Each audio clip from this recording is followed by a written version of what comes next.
and gentlemen, welcome back. It's 2024. It's Leppy Duels. It's episode 35. We're going to shake things up this week with a little bit different format that we've dabbled in before, but with another twist. I'm still your host, Jacob Arvidsson, but we're bringing in two guests this week, the two winningest members of the Leppy Duels cast over the past year to kick off 2024. First up, the brand manager of Great Lakes Disc, Brian Frawley, and joining Brian and I this week is none other than the man from Latitude 64, Seth Fenley. All right, guys, so a little bit different. We're going to tackle three topics this week. We'll spend a little bit extra time kind of diving in and discussing and debating these three things, kind of a little bit more banter, a little bit more in-depth, and we'll see how this thing goes. Hopefully we can get the people a little bit more information and enjoyment out of this particular formatted episode. So, Brian, you're going to lead us off with your initial statement for the first question. Big news early in 2024, player-wise, has obviously been Gannon Buhr and Eagle McMahon, but also Doug Bjerkaas moved into the executive role with the PDGA. So, three big names moving around to start 2024. I want to know from your guys' perspective, who's going to have the biggest impact in their new role right away this year, Brian? Well, first of all, thanks for having me, Jacob. This is the best question so far of 2024. Way to not mess it up. We're gonna go with the right answer here, and the right answer is easy. And everybody here knows I'm a PDGA homer, and they're like, "Oh, Brian's gonna say Doug." Wrong. I'm not gonna say Doug. I'm gonna throw you a curveball. 2024, the year of the curveball. We're going to tell you that Eagle McMahon is more important. Wherever he goes, that's the right answer. And you know me, I'm a brand manager. I look at social media. I look at impact. I look at what people are talking about. And I work in a disc golf store. And not every person that comes in to buy a disc is a PDGA member. In fact, many are not PDGA members, nor do most PDGA members that I talk to care about what Doug is going to do or know who Doug is. So that leaves us with the young Gannon Buhr going to Discmania, which most of us knew in February. Congratulations to that. And now we don't know where Eagle is going, although most of us think we know where Eagle is going. But from a pure speculation standpoint and a reach standpoint, Eagle has 2.5 times the followers on Instagram than Gannon does. And Gannon is way more active, astronomically more active. But Eagle also has more followers than the PDGA on Instagram. And again, the PDGA is way more active than Eagle is. So I think Eagle is just going to draw so much attention to wherever he goes. And that is going to be the underlying story of the year. Now, that's how you frame the question. In 10 years, we could look back and this could be very, very different. Very true. Yep, we're focused totally on 2024 for this question, so that's a good point to end with there. Seth, who's going to have the bigger impact from those three? Yeah, so I'm glad that Brian took a player perspective because it makes it a little bit easier for us to have some sort of substantive dialogue here. Because my take is that it's going to be Doug. And while I understand where Brian's coming from with the idea that in his shop he's not seeing a lot of active PDGA members or even PDGA members who are aware of what Doug does, that doesn't mean that the impact that Doug, as the executive director, is it going to be felt by those people, even if they don't know who he is. And I think that all of that to say, having someone who is guiding the ship now, who has been in the industry for as many years as he has, is a pretty significant step forward. We just spent the past 7 years with Joe Shargoloff, who I think did some great things to help guide us and grow us to where we are today. But his lack of involvement in the industry really showed and was something that caused a lot of people to even wonder what the value of the PDGA was. I think that Doug's going to be a whole lot more public facing. He's going to be someone who is actively involved in different initiatives to continue to help grow the sport. And those types of things are the things that are going to sort of outlive and outlast the initial impact of Eagles' move, whether that's an impact that we see just in the first 2 months or an impact that we see throughout this year. I think by the end of the year, if we're going to just pare it down to this year, the things that Doug has the opportunity to do, because it's so much more far reaching than that of a professional player, is going to be more impactful. Okay. I'm going to chime in on this one here just to make it a 3-part argument because I'm going to go with Gannon Burr. Reason being, Seth, I think Doug stepping into his new rule is huge because just based on his name alone, you said the last guy's name. Most people never heard of him. They might not have heard of Doug Bjerkaas, but the other name they don't even know. So I think that's a good point that you made. Brian, I'll give you props. I think the initial, and Seth kind of touched on it already, the initial move from Eagle is going to pop off, and it's going to be huge right away. However, if we're looking at all of 2024, I think Gannon Burr is going to continue to be in the top 5 and contend at more tournaments than Eagle will. I think at the end of the day, Gannon Burr is going to win 2, 3, 4 big tournaments, maybe a major, and I don't think Eagle is going to get that major this year with his new company or more than one win, to be honest with you. So I think at the end of 2024, we're going to be saying Gannon Burr with Discmania made a huge impact over the course of his first year with them, whether we knew he was going with them last February or not. In 2024, he's going to have the bigger impact. Brian, I want to hear your thoughts on Seth and I, and go ahead and talk a little bit more about Eagle if you need to. Yeah, obviously you guys bring up great points, and I don't think anybody's technically wrong here as we're framing this, but I'm looking just in 2024, and as probably the only person in this argument that's been a first-year executive director at a nonprofit with above a $5 million annual budget, it's tough to get a lot done in the first year. It's tough to get everybody on board. It's tough. First thing you got to do is you got to go in and clear house or clear parts of the house and get the dead weight off. It's just what you have to do. And Doug's a smart man. He's going to get that done. So we're not going to see a lot of the changes, in the field, quote unquote, in that first year, I don't think. Gannon, listen, he's a great player. He's a top 5 player. He's going to do well. But the question is about his attachment to the disc golf company, and the disc golf manufacturing company is Discmania. I have friends at Discmania. One of my favorite players plays for Discmania. But even though we're that player's home shop, the sales still aren't there. And I don't know if Gannon Burr's going to really change that dramatically. And I think wherever Eagle goes, you're going to see a Simon-esque retaliation or a Simon-esque celebration of getting to a new store or a new marketing brand or a new manufacturer, and you're going to see things jump off like you did with Simon's Disc. So that's why in the short time span of 2024, I think Eagle is the smart choice financially and eyes-wise on the sport. All right, Seth? Yeah, so the interesting thing about players is that it really comes down to how well they perform during the season, right? And so to your point, Jacob, like Eagle's coming off of injury. He's coming off of a surgery.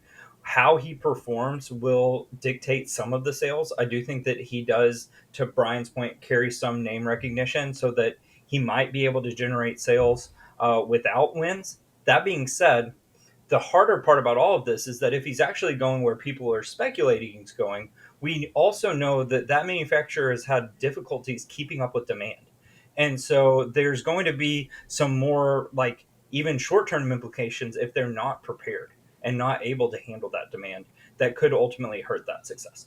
And then in regards to Gannon, it goes sort of the same way. One, you're looking at a player who would need to perform to generate those sales because they don't have that same name recognition. But more importantly, we don't really know, and this is something that I've said really for the past year, we don't really know how successful Gannon's going to be at selling plastic because he's coming from a place that didn't set him up to sell plastic well. And so Discmania, they are the engine for selling player plastic. We've seen that up until the Simon move. They were the ones that if you had a player, that player was going to sell plastic. And so I think that Discmania has the wherewithal to do it. The question is, does Gannon have the pull, or is it going to be another sort of Kyle situation that Brian's alluding to? And so that's where I get down to the bottom of the argument, which is Doug has the ability. I think Brian mentions, as executive director of an organization, it's hard to sort of make those moves. But the reality is, if you keep up with the staff chart on the PDGA website, Doug's already made all of the moves he wanted to make with his own department in the offseason before he got this job.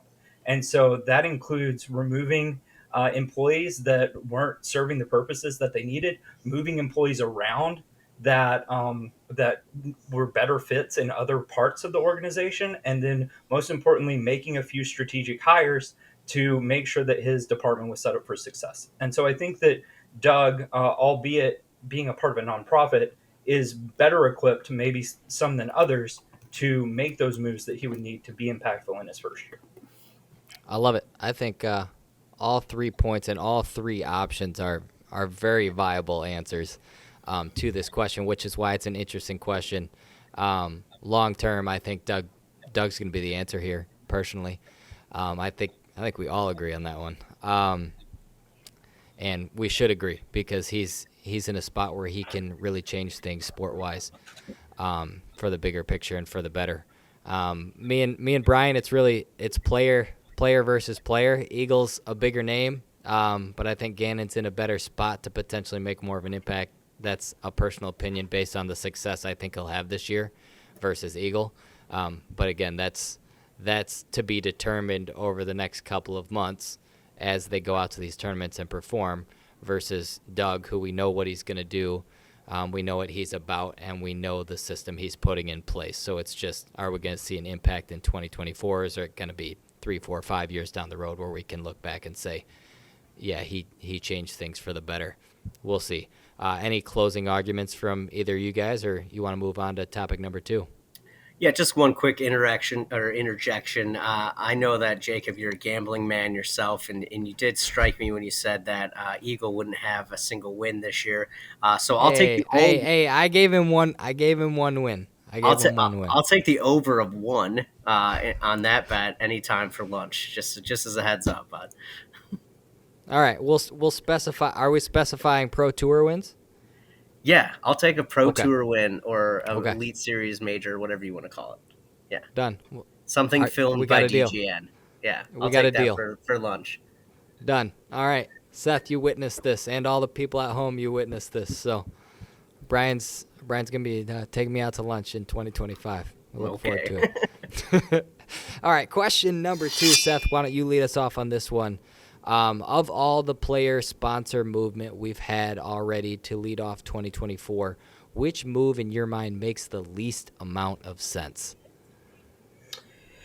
Yeah, so this one I've spent a lot of time thinking about because it's an interesting question, and it's also hard as someone, and I think Brian's probably in a similar boat, as someone with some of the insider knowledge of why players move or where they went to.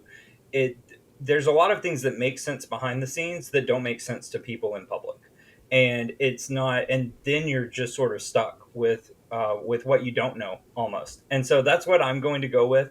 I think that there's 2 things that don't make a lot of sense right now. One that I'm going to mention, but it's not really a thing that I'm going to talk too much about, and then the one that stood out to me as one I wasn't expecting.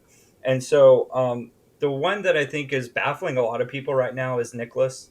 And to be completely honest, I don't really know the full strategy behind how his announcement went that he's, at least in appearances, not going to be with Discmania next year, and what the outcome of that's going to be. And so that one's one for me that sort of just stuck out as a little strange. But the one that has made the least sense to me so far, because it's an actual move that we can track from one organization to the next, is Paul Kranz moving from Discmania to MVP.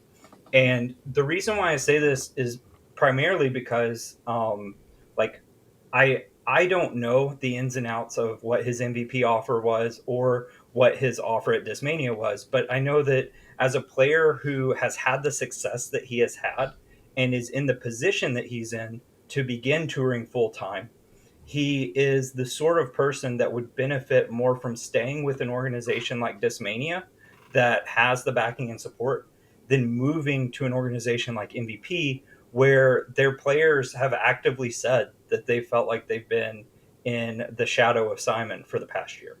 And it's really a position that I take for most players going to MVP. I think short of Silva, Silva needed a major sponsor, and if she was getting that from MVP, but no one else, it makes sense for her to take it.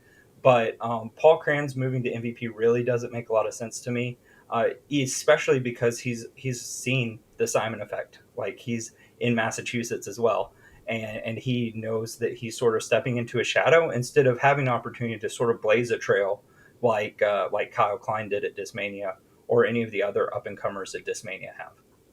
Well said, Brian.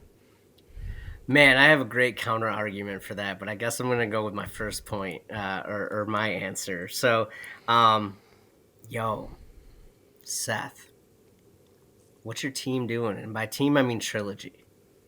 The biggest thing for me, and again, I don't know the story, but I know how it's being told currently, and we got to go look at our friends in the middle of the states at Dynamic, and I'm just gonna say like your press hasn't been great recently. Specifically involving one player on the FPO side, and to me personally, like I think we really, if I'm the branding guy and I'm sitting in that room saying this is an opportunity for success, let's go hit a home run. Let's go sign Macy for another year, even though we know she's going to be out maybe a year after the birth of their child, which is wonderful. Let's go step up. Let's prove a great point here, and let's find a way to get a contract done.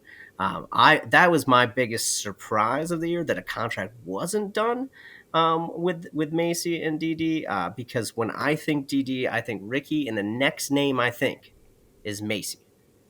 Even though there might be other names that are paid differently in between those two names, but the next name I would think of was Macy, based especially on sales of discs in my store, at least. So that's that. And Seth, I can't wait to come back at you with that MVP Discmania stuff. All right, why don't you come back at him right now, Brian? All right. First of all, you I'm said ready for it. Just like Kyle Klein did. Kyle wanted to go to Discmania because of Simon. That's all he wanted. He wanted to go to and be like Simon and Eagle. And yes, he has blazed his own trail this year, but we knew he was going to blaze his own trail with W's, whether people were on the team or not. And then we look at Paul Krantz, who's battled so much adversity coming in second at USADGC and then coming back a few weeks later and grabbing that AM world title, and being in the backyard of Simon and playing with Simon and being in Simon's vlogs and things like that. That's like a no-brainer to me. Why would you not want to hop on that train? Why would you not want that mentor, especially if that mentor's in your backyard? Like, hey, let's just go play Maple Hill real quick. Okay, cool. And then you get to go and do that. So that to me was like a no-brainer thing for Paul to do. I mean, from a social media content perspective, them throwing the same stuff is going to be more inclusive for the two of them sharing screen time as well. So I think that's a fair point. Brian, Seth, you want to respond to him? Yeah, I think as much as I'd want to have more of an in-depth discussion regarding the Macy situation, I think for all parties, it's probably best for me to not really expound on what's going on there.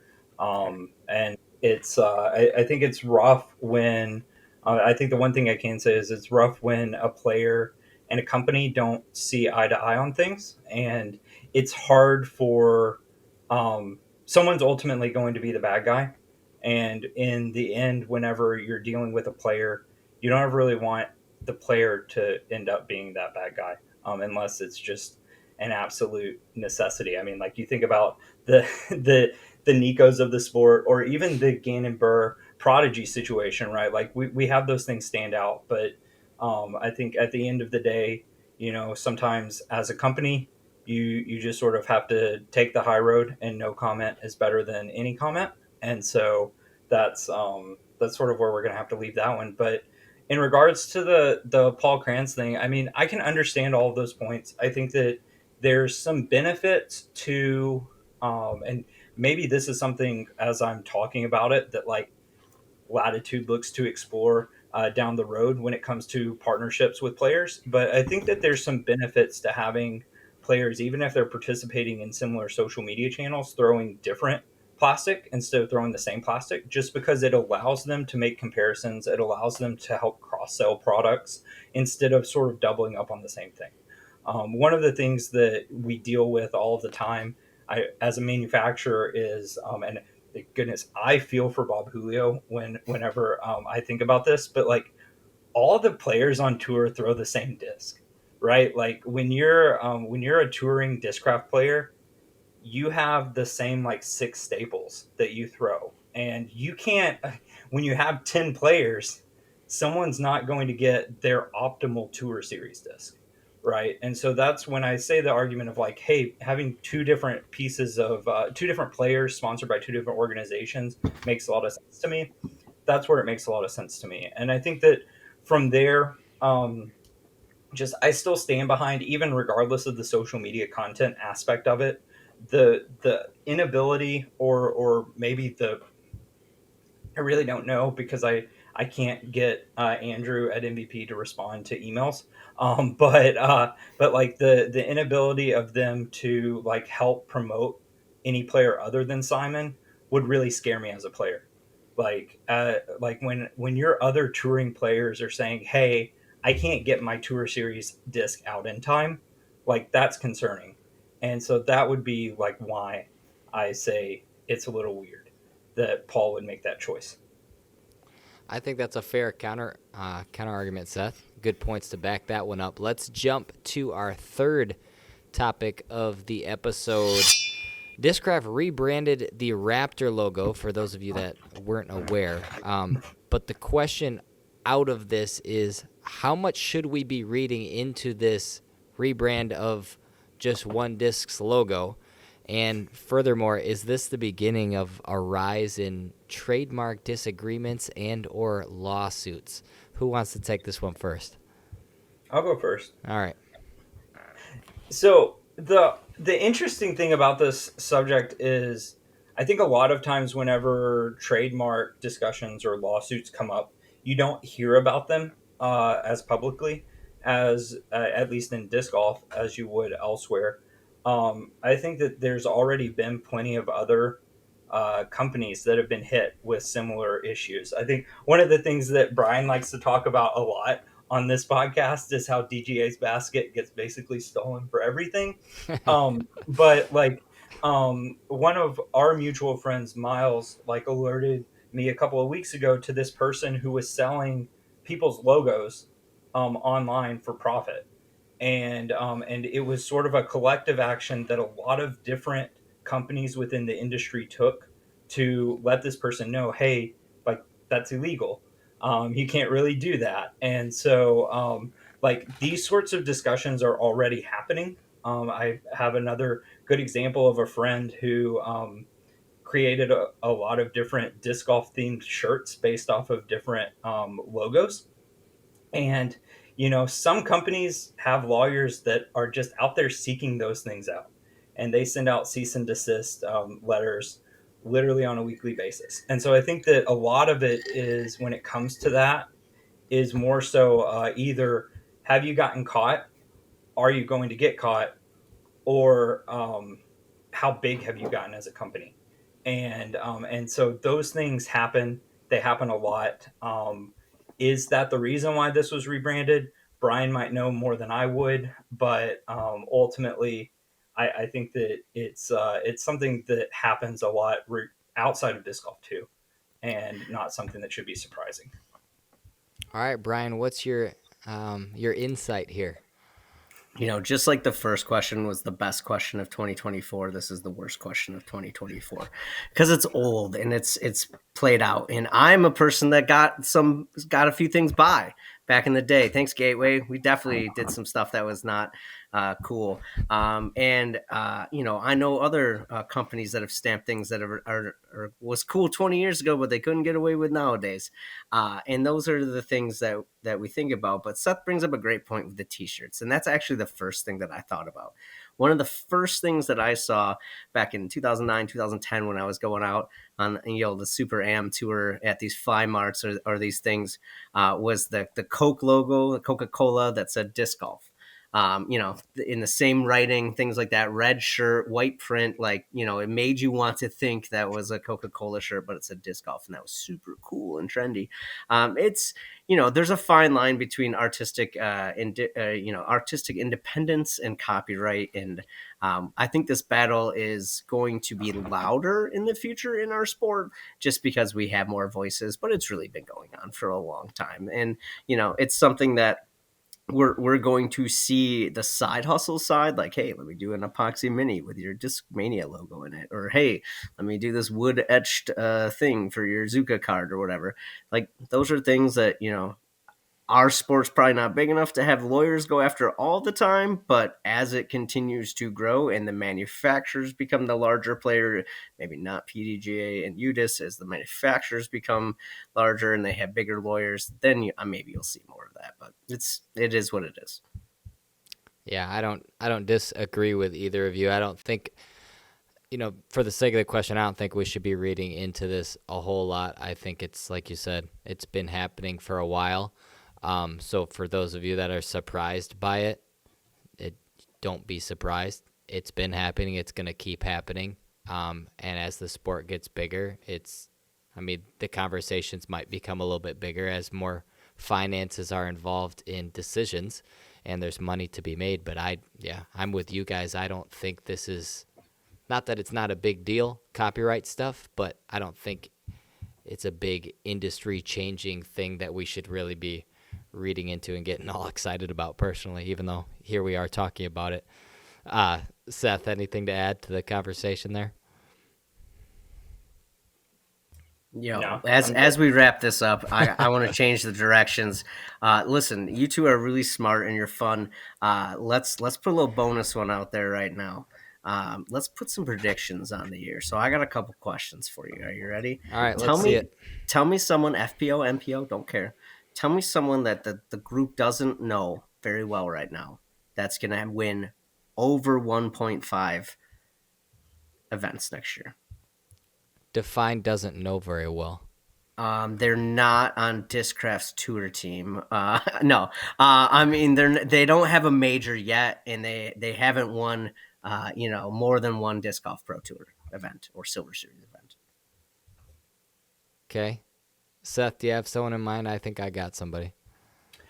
Yeah, I think on MPO, Lowry, I'm going to be a homer. And Lowry Lettinen is someone to watch out for. I mean, he's definitely the highest rated player on the Latitude team, but he also did his military service last year, so he wasn't out competing.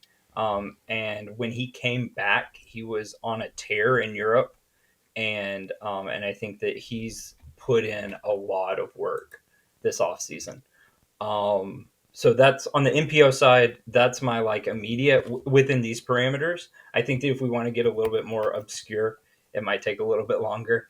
But yeah, that's what I've got on MPO to kick us off. Okay. I've got two in mind. My first one, I know Alden Harris has won a silver event. He has not won an elite though, yeah? So does he qualify, Brian? Sure. Okay. I'm going to go Alden Harris. I think new plastic might slow him down for the first month or two, but he seems to be one that really heats up down the stretch regardless anyway. I think he's consistently been getting better in the last 2 years, and I think he's going to pop off and win an elite event this year. That's awesome. I think they're both great answers. So who wins Worlds, FPO and MPO? Call it right now. I can't pick against Kristen to win FPO. I think Kristen versus the field, you have to take Tatar. Putting me on the spot here. Worlds, MPO. let me think on that, Seth. Yeah, I'll go with both of them. Kristen for 3-time is I think it's the easy one. On the MPO side, I'm I have really high hopes for Macbeth resurgence on his own course. I think that would just be an epic story. And if it's not Macbeth, then I'm gonna go with Gannon putting it all together. I think that it's late enough in the season that he could put a pretty good run at it. Man, Listen, this one's. Go ahead. You think for a second. I'm going to answer my first question for you. I don't have a personal relationship with this person, and he's very polarizing. But for the sport, I would love to see Mr. Brody Smith win one event this year. I think that would be great for the sport. And when it comes to Worlds, obviously, Kristen was the easy pick for you two. I'm going to go slightly dark horse. And I'm going to say Paige comes back with a vengeance and gets a W. So that would be really cool for the storyline thing. And obviously, Macbeth would be the best storyline. But you know what? For the sake of sales and the sake of something different, let's go back and let's have a Ricky win. Let's have a Ricky win. I think that would be great. If I have to go outside of Discraft, why would I not want to see Ricky win? That's the best value for the buck. I like that. I like that a lot. I like the Paul Macbeth pick. I like the storylines around it, location-wise, and the involvement he has at that course in particular. However, I don't think I'm going to pick him. I'm torn. I want to see Kyle win, and I think Kyle can win. I don't know if I'm thinking course-wise, the two courses that we're talking about in the Lynchburg area, I don't know if he can win on those two courses in particular. I think Isaac Robinson's got another major in him personally. So that you can lock me in for Isaac Robinson. Good stuff. Well, I appreciate y'all. Thanks for coming with those bonus questions, Brian. I love it. Keeping us on our toes. Thanks to both of you for being here for episode 35 to kick off the new year. We're excited to keep this show rolling, and that starts with everybody at home for supporting us. So thanks for watching. Drop something in the comments. Let these two know that you appreciate them for being here all the time. And go Bills for Brian. Yeah, he's celebrating the win today. Yeah, baby. Other than that, we will catch you guys on the flip side next week. Have a good one, and if you're in a snowy area, which is most of the country right now, stay warm. Have a great week.